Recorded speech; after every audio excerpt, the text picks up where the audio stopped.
All right. Good morning to those of you on the East Coast. Good morning to those of you also on the West Coast. I'm your host, Brandon Troy, host and co-creator of Movers and Shakers Unlimited.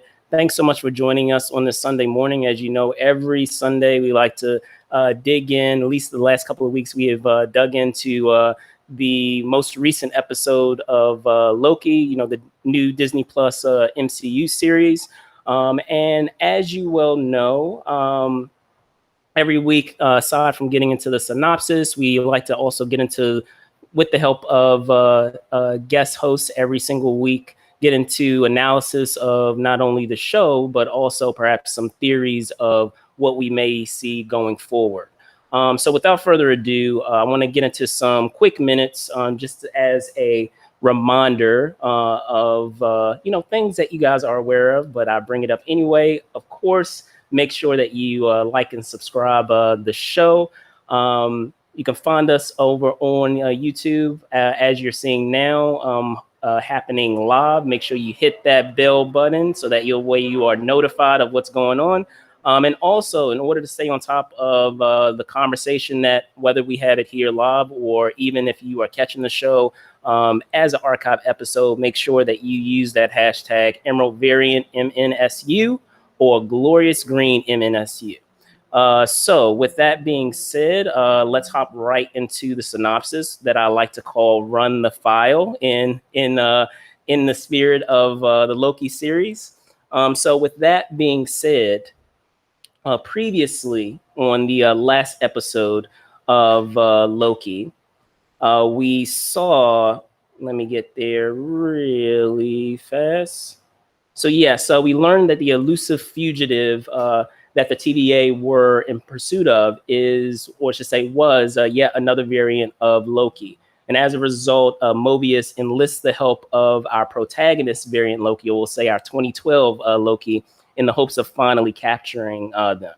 Eventually, with our variant Loki's help, we discover that there is a blind spot in the TVA's, typical strategy of pursuing their variants, in that the fugitive has discovered that the way that they can, hide themselves from the TVA is by hiding in timelines where we have, apocalyptic events. However, over the course of the episode, many, new wrinkles are presented to us. A couple of them, just to, drop them off, is what is behind Mobius's obsession with jet skis? Who is the other analyst that we are revealed to have via Renslayer? Like, who else is she working with? Mobius has never met the timekeepers. We learn that he has never met, the very folks that he works for, which is pretty odd. And what would be the consequences of, the numerous reset charges detonated across the various timelines by our fugitive Loki? And lastly, what is the story of this variant Loki, who by the end of the episode we learn is a female incarnation of Loki? Is she not, if she's not seeking to overthrow the timekeepers, as our variant Loki reveals his motives to be? What is her play? What is she, after? So with that being said, hopping into episode 3, titled Lamentus, picking up just before the fugitive Loki's run-in with, our 2012 Loki, we're dropped in a scene between the fugitive Loki and Hunter C20, whom she had captured previously, in episode 2. Enjoying drinks, and I guess what you can call a happy hour-esque setting at a bar. And during their conversation together, it soon becomes apparent that it is a ruse that the fugitive has enchanted upon the hunter in order to interrogate her regarding the timekeepers. Cut to us picking up at the ending of episode 2, with the fugitive Loki escaping. We discover that she set a course to travel back to the TVA. With Loki, hot in pursuit, they get into a brief altercation just steps before the doors leading to the timekeepers. However, before striking the final blows to one another, they are interrupted by Renslayer, who arrives to reset them both. However, before she's able to accomplish this, our 2012 Loki transports the fugitive and himself to a timeline to escape Renslayer's clutches. However, much to their dismay, they discover that they have been transported to Lamentis. More on this later. In 2077, a timeline that is destined to end in an apocalypse. And to make matters worse, they soon discover that the temp pad, the device that they use in order to go from timeline to timeline, actually has a low battery, which forces them to begrudgingly work together to figure out a way to repair the device. What follows as a result is a hilarious interaction with an inhabitant from Lamentis, and I'll get into that as well. Also stowing away on a train that allows the reveal of some character traits that each of them have, and how they are similar in many ways, but also different in other ways, as well as a race to the Ark in order to escape, which happens later after having an issue further down the line with this same temp pad that actually sustains some damage over the course of the episode. It's during this time that they're trying to reach the Ark that the fugitive Loki reveals to our Loki how she's able to enchant people. And doing so reveals the other reveal that the members of the TVA are all variants. Of course, unfortunately, upon arriving at the site of the Ark, it eventually is destroyed, and the episode closes as the two Lokis find themselves stranded on Lamentis on the brink of being destroyed.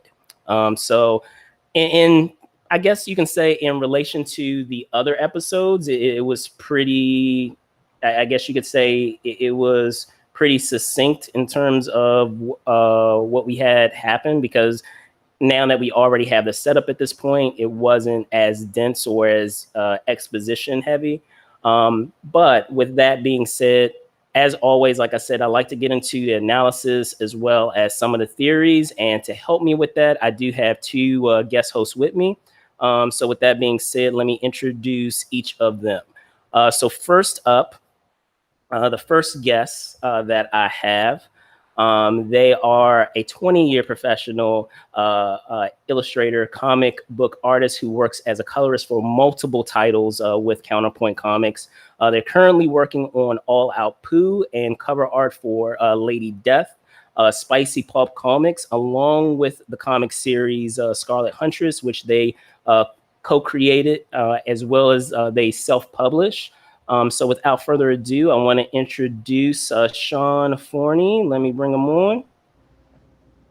How you doing, sir? Good. How are you? Good. All right. So let me bring on my second guest.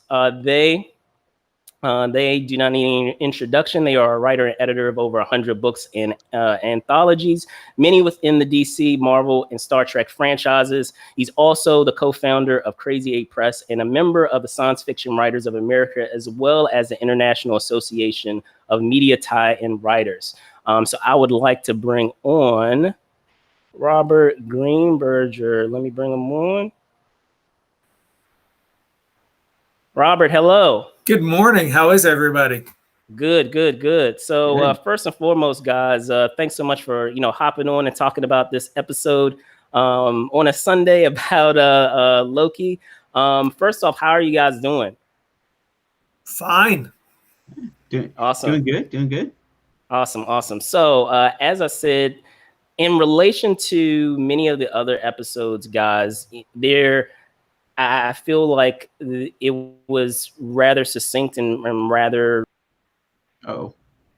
short in terms of what was provided to us in terms of the pace, and that it moved a lot faster and briskly than the other episodes.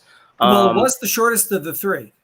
Yeah. And I guess also what I find interesting about this episode, what I'm noticing with each episode, it feels like each episode is someone's episode. So like, and I discussed this in other episodes that we've had here for Emerald Variance, and the first episode being obviously, Loki's episode, because we need to know, where that variant ended up landing.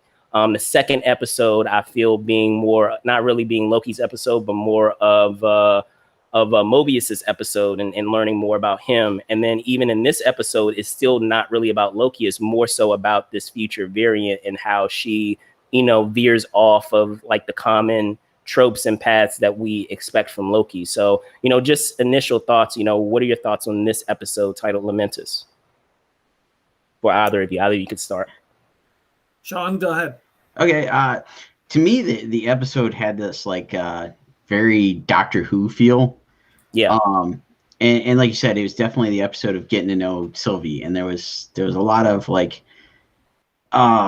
just little tidbits that we got of who she is, why she's doing this, but we still don't have that whole story. But with all that, we still got to learn more about Loki. Loki was, when they were sitting around in that dining car and they were sharing the stories, we learned, Loki was like shocked to find out she knew she was adopted, whereas he had to find it out much later. And, everybody's made a big deal online about, okay, we learned Loki's, Loki's gender is fluid. And now we learned, Loki's, sexuality is bisexual, or, whatever they're referring to it as. So it's like we learned those little tidbits of each of them. And as you pointed out, it's a shorter episode, but it seemed like they just tried to compact everything in there so they could get it to that nice midpoint of, here's a cliffhanger. Now the next 3 episodes are just going to be this all-out wild ride to get to the end. Sure. Robert? Overall, it was a fine episode. Given that it was a short one, I kind of expected to learn a little bit more about maybe Ravana, maybe more about the big picture. It's real interesting that after 3 episodes, we're getting the sense that maybe the Timekeepers themselves really aren't real. Maybe they're, the Wizard of Oz image, and Ravana is really running things. That's one of the theories that I've seen online. Because if no one's met them, and yet they're running everything, raises a whole bunch of questions. For sure. I also like how they have continued to tease Sylvie as the Enchantress. Yes. But if she's a variant of Loki, she can't be Amora, the Asgardian god. The fact that he's unfamiliar with a lot of her backstory raises some real interesting questions about when did this variance occur? Yes. And if Loki, it's interesting to see Loki, the female version of Loki, very different than what we got in the comics. She was definitely cast and dressed to suggest the Enchantress. So they're really playing around with all of this. They kept using the word enchanted in the episode. So they're continuing to tease the fans. Yeah, absolutely. I thought Sophie DiMartino did a great job. I thought this was really a fine showcase for her. Agreed.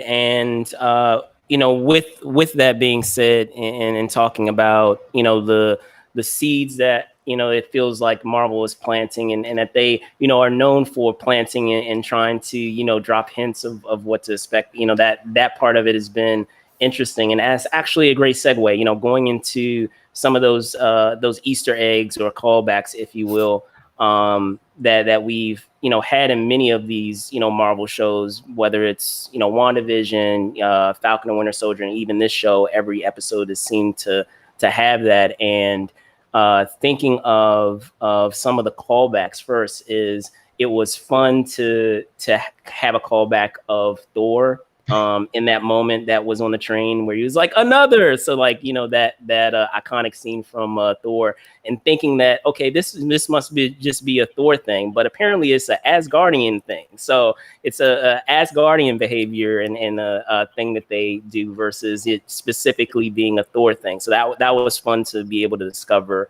and to see. For sure. So were there any like callbacks that you guys saw in there that you guys enjoyed a lot?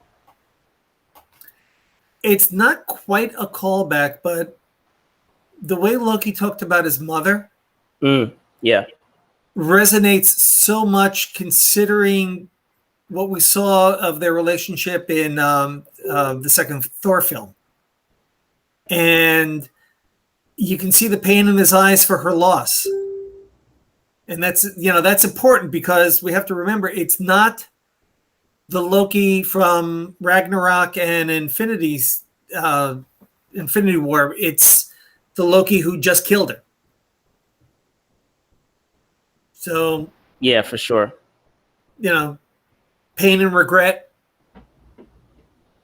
Sure. Sean?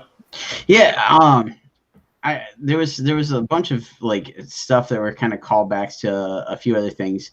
The one I'm curious about, I don't know if you could really qualify as an Easter egg, but at the end of the episode where they're running through the city and that like tower starts to collapse on them, and I've been perusing the internet, seeing what everybody's like fan theories are, but there hasn't been a whole lot of Loki like using a lot of telekinesis to show that like he's like I know where this is going. Go ahead. Yeah. But that tower starts to fall, and then all of a sudden reverses back like he Yeah. kept a hold of a time stone.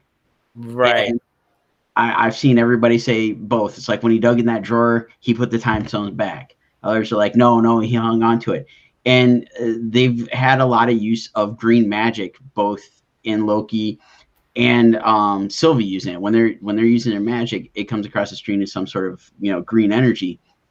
I'm curious if that is going to be a throwback to Doctor Strange reversing time, and to me that's the way it looked, because I was actually saying out loud as we were watching it the first go around, like, wait a minute, how do you do that? That doesn't look like one of Loki's powers. Maybe it is. Maybe it's just not something they've dived into in any of the stuff so far. But I'm hoping it's the Infinity Stone Easter egg there.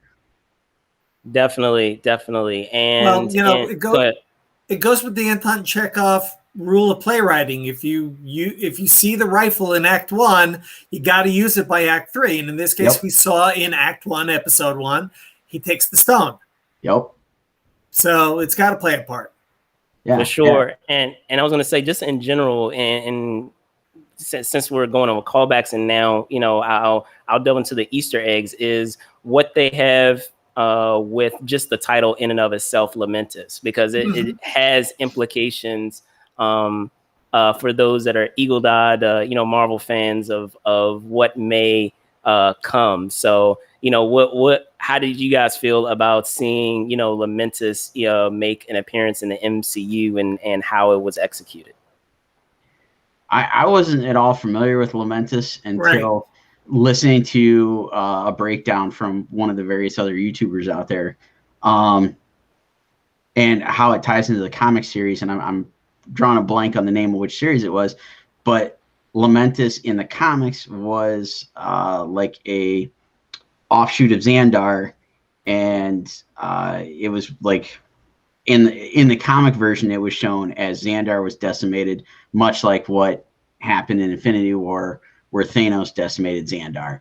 So, and some people are saying it's like some of the text on those buildings on Lamentis looked like the language from Xandar and stuff that showed up in Guardians of the Galaxy. So hopefully it's something, again, Robert, like you mentioned, it's like, well, they've shown us this. Is it going to come back into play? Maybe not in the Loki series, but is it going to come into play in a future MCU movie or another MCU series? For sure. Well, a lot of people have been making a lot of comments about the fact that Ravonna in the comics is the lover of Kang. Kang's going to be an Ant-Man. So now in the last week, there's been a lot of online theory about, is the TVA connected to the quantum realm? To me, it's a red herring. I don't think there's a connection, but I could be wrong. It would be nice to see that happen. I saw that this morning as I was like, perusing, trying to do a little bit more homework on this, and it would be neat to see that come into play. That little scene that they gave us in, what was it, Ant-Man and Wasp, where we saw the little city. It would be cool if that does end up being where the TVA is located. It would make sense in some respects of why Loki's basically powerless there and all the other stuff. So, And it's been established time moves differently in the quantum realm, which I gather is going to play a big part in the third Ant-Man film. Yep. And then, of course, all the splintered realities, which is, I get the impression is being set up in the third Spider-Man film and second Doctor Strange film. Yeah. So, there are a lot of threads out there, and I'm wondering which films are actually going to pull them all together. Right. And I was going to say, it's funny that you bring it up, Robert, because ever so in a very clever and in a sneaky way, probably not really us really thinking of it on a very literal level, but kind of just sneaking into the storyline of this series, but having implications later, is what they're doing with the two Loki. So with what we have with our 2012 Loki and what we have with the fugitive Loki, and the rules that they have been establishing of how you have these slight, changes and nuances, is providing us with the rules of what we should expect if they ever have variants going forward. So like, based on, the rumors out there and the speculation of, as you said, what's happening with Spider-Man 3, already explaining right now in this series why we have potentially a Tobey Maguire Spider-Man, why we potentially have an Andrew Garfield Spider-Man, all in the same,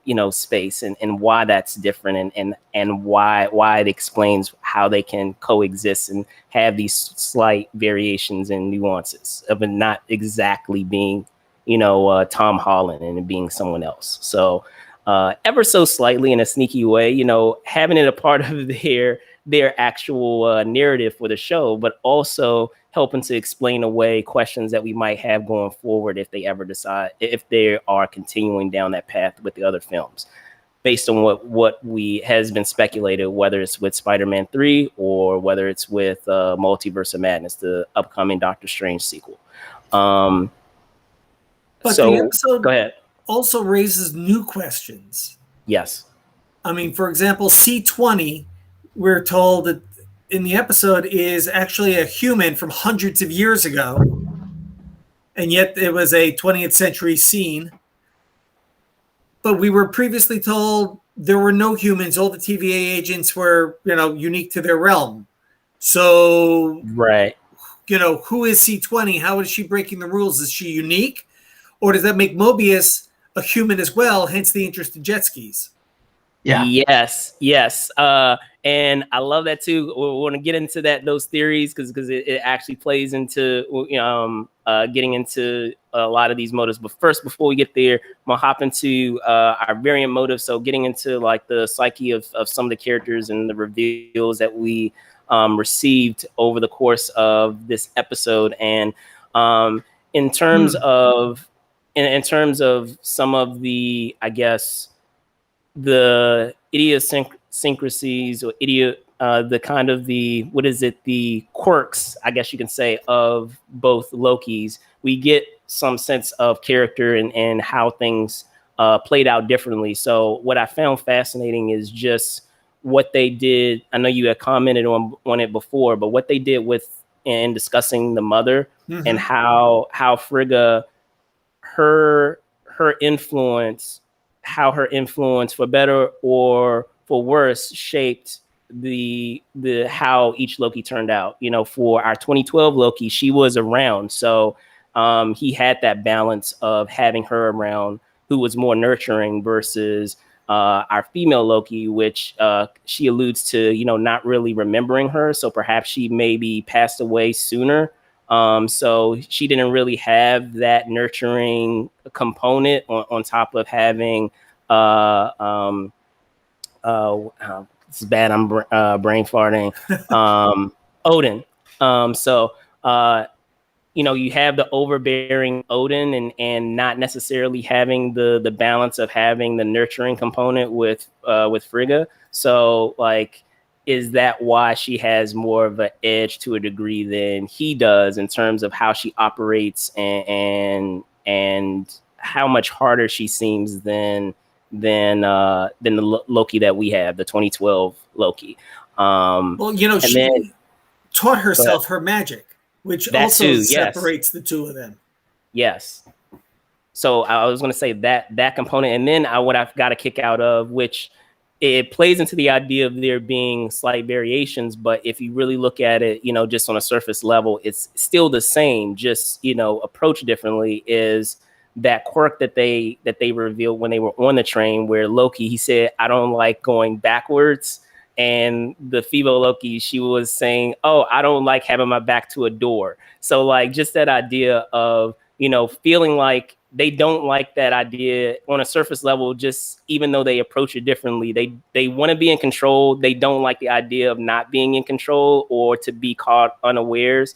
And I mean, they bring it up again, and just that idea that they keep bringing up that concept of trust. So like it's hard for them to trust others because they have kind of a very cynical nature in terms of how they interact with people. So, and they're so used to manipulating people. So the fact that they manipulate people and that they have that approach, they have a hard time trusting people, and they need to feel like they're in control and can't really be vulnerable.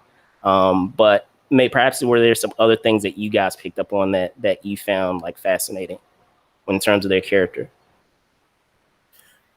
I think like the way they presented both of them, like you said, they both want to control the situation, be manipulative and all that, but they're kind of also diving into this whole thing of, you know, as we know right now, they're both adopted, but you know, if I'm going to speculate, whatever, I'm kind of thinking Sylvie might have been adopted by somebody else or a very different situation.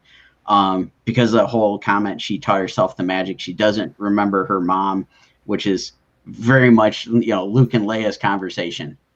And, you know, you got two sides of the coin. One turned out to be, you know, the 2012 Loki, you know, going to take over everything, whatever. She's got a very different, her drive of what's making her do whatever she's doing. Like there's something obviously that changed the way she had like her upbringing. Yeah. And, you know, like you mentioned, is it Frigga? Was she that influence that changed some of it? Or did she have such a different upbringing that drove her to this? And she said she's been dealing with this for a lifetime. Yeah. And I don't know, is it okay to like give spoilers and speculation to future episodes here? Or well, we'll hold off. We're getting there. Okay. Robert, go ahead. You see. Yeah, go for it. Okay, I don't want to jump in. Building off that, think about this. She said, I think in the second episode, she's been working at this for a long time, planning to take down the timekeepers. She's got a grudge. She's been going through time killing the agents. Yeah. What happened in her past to set her up this way that she's got this kind of a grudge, and it's a big enough grudge that she will take all this time to execute this plan, only to have, in her version, a varied version of herself come and upend everything. For sure. You know, so she's agitated at Loki because he showed up unexpectedly and is upending her plans, and he wants to just take him down because they're a pain in their neck. So, you know, their motives are very different. His is a very fresh one, and she's clearly has, you know, spent a quality portion of her life working on this. Yeah, definitely. So that is actually a great segue. Sean, I'll have you, I'll punt it over to you to start us off on theories. Go for it. Okay, well, like I said, I think she has a different adoptive parents. Two things. They've already shown a preview of the next episode, and it shows her as a kid. And it looks like she's already been taken in by the TVA. So she has had her entire life to build this grudge, to want revenge. She's been working at it all this time. And Richard E. Grant plays a character. He tends to play villains very well. Yes. Yep. We haven't seen him. My own theory is thinking that Richard E. Grant is going to be a variant of Loki. She's not actually a variant of Loki. She is the adoptive daughter, to kind of go back to the comic origins of Enchantress. The latest Enchantress, where she was somebody from, I think, Oklahoma that, you know, Loki enchanted somehow and turned her to think she was Asgardian, what have you.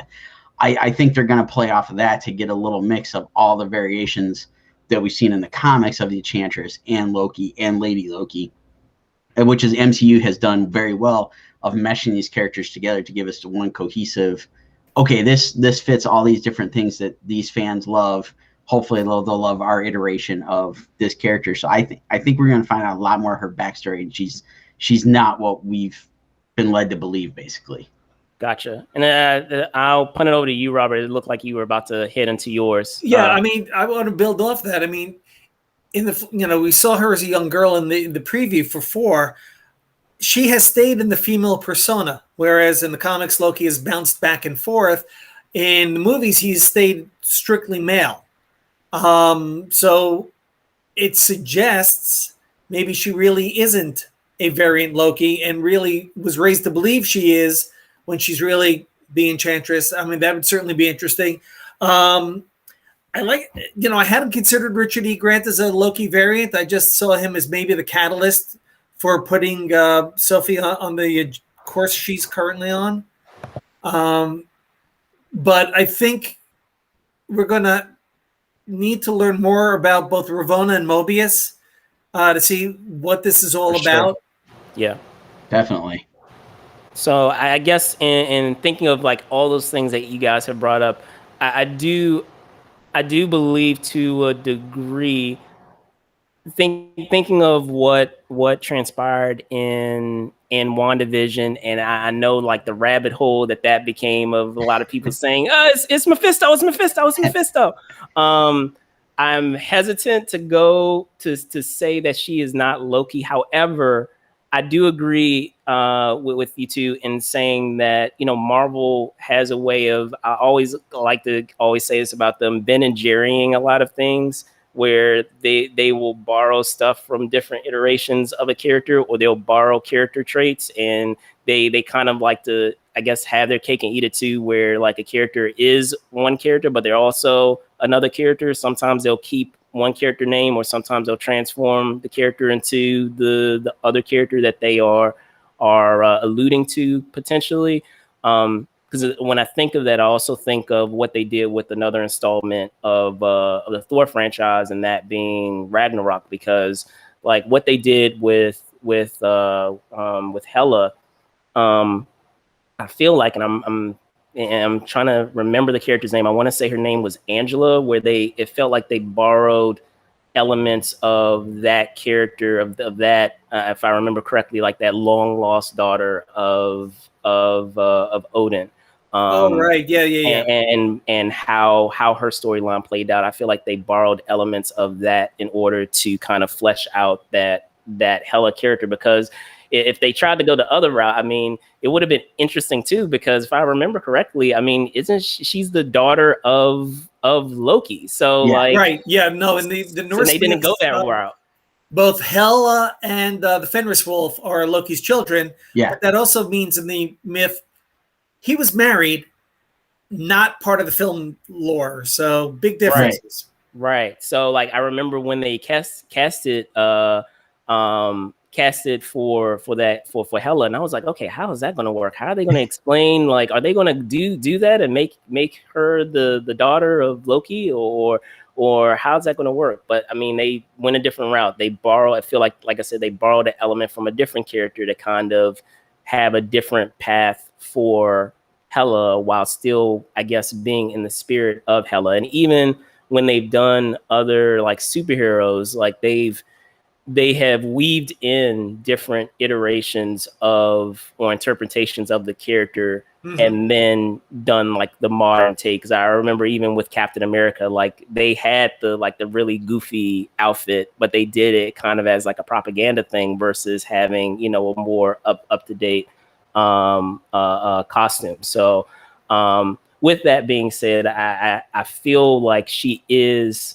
This is my long-winded way. I feel like she is a variant Loki, but based on the circumstances of what you guys are talking about, of her interaction with the TVA, and also maybe even with her upbringing as a Loki, she is so resentful of her time as being Loki, and also what she had to deal with in being raised as a Loki, that she's completely getting rid of that persona, or getting rid of that alias, as I think she comments on getting rid of that, and creating a new alias for herself, and in some type of way, kind of rebranding herself. But in that, because of that, she will eventually, identify herself as Enchantress. Because as you said, Robert, I mean, they've been throwing it, repeatedly throughout the episodes of her being able to enchant people. So perhaps like in that timeline, she is a Loki, but for those reasons, she decides to get rid of that persona and become Enchantress. So they kind of get to have their cake and eat it too, of having a Loki, but also getting Enchantress. Right. Because after all, the Loki in the movies now is the 2012 Loki out of time. There's no reason why Sophie cannot also be a Loki out of time, but take the name Enchantress and stay female and, become her own thing. That would certainly be interesting. And certainly, Marvel has done that in the comics way too often, but but to jump off of that, one other element that I found interesting in talking about character and giving hints of what's to come is the music choice. I mean, in many of the episodes, they have decided to go with different music choices for each of the episodes. In the second episode, it's what is it? I'm brain farting on the name. I know it's a super famous song, but I Need a Hero, or I believe that. I believe it's slightly different from that, but you guys know what I'm talking about. Yes, yeah. So, if you're looking, reading into the lyrics, a lot of it reads into the idea of what is the expected, ideal of a hero, but, perhaps in talking or playing that song, they're also alluding to the fact that, things are not what they seem. And while you think that, that Loki is our actual hero, it may actually be, and I know the theory has been going around as well, that our female Loki is actually the hero, and the way that they weaved it somehow, it seems like, she is the antagonist when she in fact isn't, based on the motives that she has. And in the same way, they do the same thing here with the song that they play at the top. It's a song by Haley Kiyoko called Demon. And I did pull up some of the lyrics of that song, because I feel that it's very telling in terms of what's happening in the episode. And it says, some of the lyrics go as follows. So there's something in the water. I don't like the flavor. I don't like the taste. Searching for Nirvana, something that'll take it all away from me. And then it goes further into, I've got demons in my head. I've got demons in my head. So that whole idea of being enchanted, and then also, on that surface level of talking about being enchanted, also commenting on just the overall premise of perhaps what we're getting in the series of what we've been hinted towards of the TVA or the Timekeepers. Well, pulling the wool over the eyes of their members. But go ahead, Robert. What were you going to say? Let me point out, you gave us some of the lyric, but more of it is, please forgive me. I've got demons in my head trying to eat me, trying to feed me lies. Yes. Yeah, I didn't get into that either. Feed me lies, I think, plays into what we've been talking about. Yes, for sure. So like I said, I've also found it interesting. It seems like that many people would think, oh, that's a cool song that they're putting in the, in these episodes. But no, it feels like they are purposeful songs that they are putting, in each of these episodes. So before I get into it, because there's an additional theory that I have, and I know it's been going around, but I'll put kind of a slant on it that's slightly different. But before I get into that, were there any other ones that you guys wanted to comment on that you felt that were also fascinating? with some additional theories or things that have kind of intrigued you and made you think, this might be something, or this might go somewhere? I don't know if it'll actually go anywhere, but I did pick up on it in the second episode when they went to that Ren fair. Yeah. And that woman turns around that's working at the Ren fair. Yeah. And for a split second, at least I've seen a couple other people think the same thing. Is that Agatha? Yeah. And there was also a person in the first episode I didn't pick up, but I caught on watching some other stuff, was everybody thought Peggy Carter was in the background, but it's not the same actress, but it sure looks like her. So are they throwing in these little, like, it kind of looks like this person, kind of looks like that person, as more of this play on this whole variant thing? Is there going to be more like that? Like you mentioned a little while back about the variants being slightly off and stuff, and is it going to come into play with the whole, we might get these, we might get Tobey Maguire back as Peter Parker, and we might get Andrew Garfield back. Is that going to be something they're going to play off of with this whole multiverse of madness, which it seems like this whole thing is leading to, is she's trying to bring back that multiverse timeline, which is most likely where she came from. Gotcha. Is that going to play a bigger role? Like, that's why we got a J. Jonah Jameson that looks the same across, right? But yet we've got, Quicksilver from the X-Men universe, but in this MCU, he's Ralph Boner. Is that going to be a bigger thing? Indeed. Robert? The only thing to add to that is in the second episode, we saw all the splitting timelines, and all the Kremlinologists have figured out, well, this variant timeline connects to this part of the Marvel universe, and maybe this and maybe that. So like nothing came about it in this episode, but I'm hoping they get back to it and tell us, has it been repaired? Has it actually created the multiverse? That's a dangling thread from 2 that I hope picks up in 4 or 5. Cool. And in discussing that, I guess the theory that I know a lot of people have been alluding to, but I'm going to add another element to it. It's been brought up that perhaps, because I was trying to figure out in this episode, the way that it concludes, I'm like, okay, how are they going to get themselves out of this situation? And I know one theory that has been going around is the idea that perhaps the fugitive Loki, female Loki, is enchanting Loki. But I will put that on its head. I will turn it on its head. I will say that, but I will also say, what if at some point during the episode, she started to enchant him, but he learned how to enchant her back.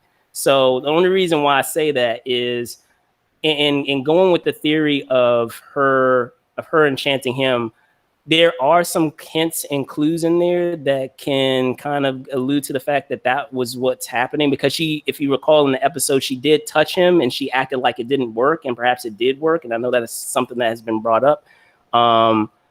But to take that theory further, when they're on the train, if you notice, every single time, like, she tries to, get some information out of him and he kind of like pushes back at her, these different events keep happening that kind of help her or would be something that would help her to reach her goal in getting, interrogating him. So in one moment when he asked her, okay, so how do you enchant people?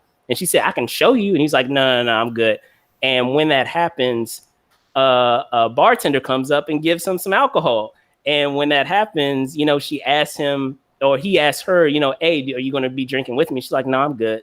So she actually just has him drink, and that could be a part of what that enchantment is, or illustration, of that enchantment. But later in the episode, which kind of gives a hint of, well, we have it also in that sequence when they're initially going onto the train itself, where we see that she's able to make that suggestion. So to the guard when they're trying to get on the train. So perhaps she is doing the enchantment, but she's providing the necessary suggestions to not only get the information that she needs out of Loki, but also, have him, follow along as a puppet. Because I remember later on the episode where she finally does reveal you know, how she enchants people. And I took down it like quote from quote of what she said. She said, yeah,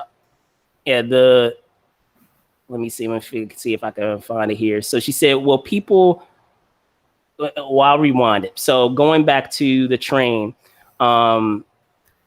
she turns down the drink, and she makes the comment that with charm, or Loki says, you know, with charm like that, you know, who could resist you, when she is bringing up, you know, the potential of, you know, different bows or what have you. And she says, well, people are quite willing in the face of certain doom, that she makes that comment. So that idea of making a person feel like they're in danger, where they feel that they don't have any additional options, so it gives them that vulnerability to open up and to share information. But even, as I said, later on in the episode where they are walking to the ark, she comments, she says, in doing enchantments, you know, most are easy and I can overtake them instantly. Others, the stronger ones, it gets tricky. I'm in control, but they are too. In order to preserve the connection, I have to create a fantasy from the memories. So that made me think, okay, so maybe she, because she tried the tactic with the alcohol that kind of, you know, backfired, she also did that tactic of asking about the mom. So maybe she gave him an enchantment about his mother, and in doing so made him, you know, her puppet, so to speak, to do what she wanted.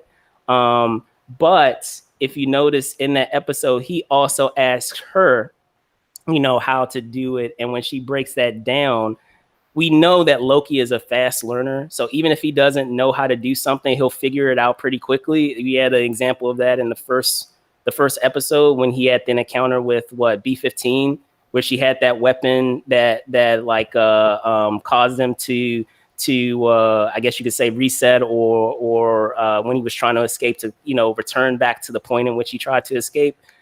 He did the same thing to her once he finally got his hands on that item. But up to that point, we've never seen him use that item. So he's just someone who is able to pick up on things pretty quickly. So in being able to understand how enchantment works, I feel that at that point, he ended up enchanting her, because there was a line later once they arrived at the Ark where she asked, you know, can we trust each other, or do we trust each other? And he said, you do, we can. So like, it's as if it was a suggestion of him actually enchanting her, because he is trying to, for her, you know, she's trying to get that temp pad. But I feel like for him, he still doesn't know how to reach the timekeepers, and she has that information. So perhaps he is trying to enchant her to be able to get that information, and being able, and in doing so, of showing that the that the ark has been destroyed.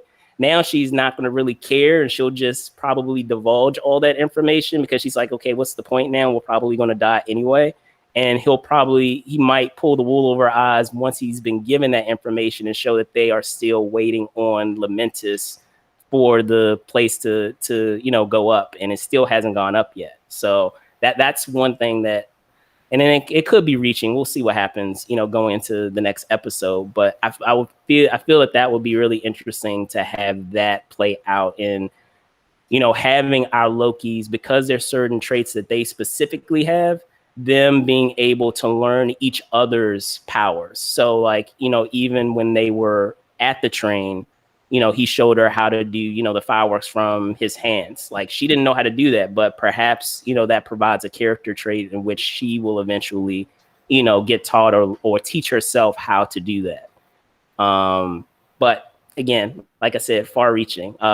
With that being said, guys, were there any like final, you know, thoughts or final comments that you had on this episode, and some additional things perhaps you're excited about? I like your theory you got going there. To me, it plays out like Inception.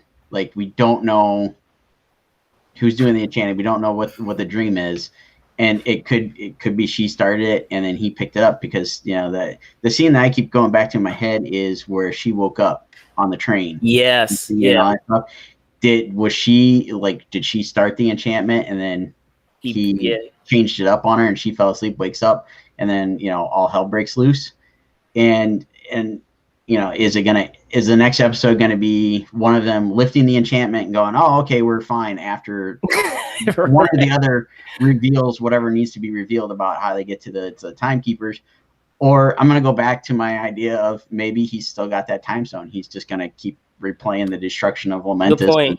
Good point. And we keep seeing that play over and over until he gets that dire info.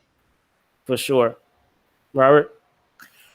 I'm thinking about the 3 series we've seen from Marvel on Disney Plus so far. And it's interesting that, the first one was really an emotional journey for Wanda and the Vision. The Captain America and Falcon and the Winter Soldier really was politics and legacy. So, I'm trying to think, this third one, Loki, it's almost like it's about Loki trying to find his place in the universe, being given this second chance. And I'm wondering if that's going to play out in the second half. For sure. And then I'll also, add to that, just that idea of, I know we were talking about before of, control and things that are predetermined that you really don't have control of. So just that idea maybe also of, and I mean, this has been brought up too, but free will and choice, and having that either taken away from you or being given those things, or being allowed to have those things that we feel as as human beings that we have on that level. So, but with that being said, guys, I want to say thank you so much for hopping on and being guest hosts today. Before I let you go, can each of you drop all of your info and tell folks where they can find you? Whoever like to go first? Robert, go ahead. Okay, thanks. Well, I'm at bobgreenberger.com. One of my 2 Twitter handles is there. The other one is at Bob Greenberger. I'm part of Crazy 8 Press, as was mentioned in the intro. And at 7 p.m. tonight, we're launching a Kickstarter campaign for our newest anthology, which is super heroic in nature. So check social media for the announcements there. And I'm around. Sean? Awesome stuff. So mine's on screen at Sean Forney Art on Instagram, Twitch, Twitter. And my Facebook is Sean Forney Illustration. My website is seanforney.com. I've got a couple of projects in the works currently. We'll have a Kickstarter from a friend's Hasm Productions coming up early next month. And then Steph and I will be working on a new Scarlet Huntress book and hopefully launching a Kickstarter in the fall, and keep up with all the rest of the freelance gigs. Awesome stuff. All right. Well, there you guys have it. I'm your host, Brandon Choi, host and co-creator of Movers and Shakers Unlimited. Thanks so much for joining us. You can find me at Brandon Choi ENT on Twitter and Brandon Choi _ENT on Instagram. Of course, you can also find us at Move and Shake UNLTD on Twitter and Movers Shakers Unlimited on Instagram. That being said, thank you guys so much for watching this episode. Be safe out there, and see you soon. Bye.